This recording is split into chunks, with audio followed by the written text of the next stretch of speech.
বিক্ষোভকারী শিক্ষার্থীদের দমনের ক্ষেত্রে বাংলাদেশের পুলিশ প্রবিধান আইনশৃঙ্খলা বাহিনীকে কঠোরভাবে অনুসরণ করতে বলেছেন হাইকোর্ট। নির্দেশনায় একই সঙ্গে সংবিধান ও আইন অনুযায়ী দায়িত্ব পালনের নির্দেশ দিয়েছেন হাইকোর্ট। বিক্ষোভকারী বা আন্দোলনকারীদের উপর প্রাণঘাতী গুলি না চালানোর নির্দেশনা চেয়ে করা রিটের প্রাথমিক শুনানি নিয়ে রিটটি খারিজ করে রোববার হাইকোর্টের বিচারপতি মুস্তফা জামান ইসলাম ও বিচারপতি এস.এম. মাসুদ হোসেন দোলনের সমন্বয়ে গঠিত বেঞ্চ পর্যবেক্ষণ সহ আদেশ দেন।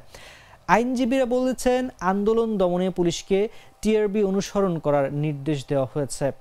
একই সঙ্গে সংবিধান ও আইন অনুযায়ী দায়িত্ব পালনের নির্দেশ দিয়েছেন হাইকোর্ট। তারা জানান, পিআরবিতে বলা হয়েছে গুলি করার আগে পুলিশকে কয়েকটি ধাপ অনুসরণ করতে হয়। জীবন রক্ষার্থে সর্বশেষ ধাপ হিসেবে পুলিশ গুলি করতে পারবেন, তবে নির্বিচারে গুলি করা যাবে না।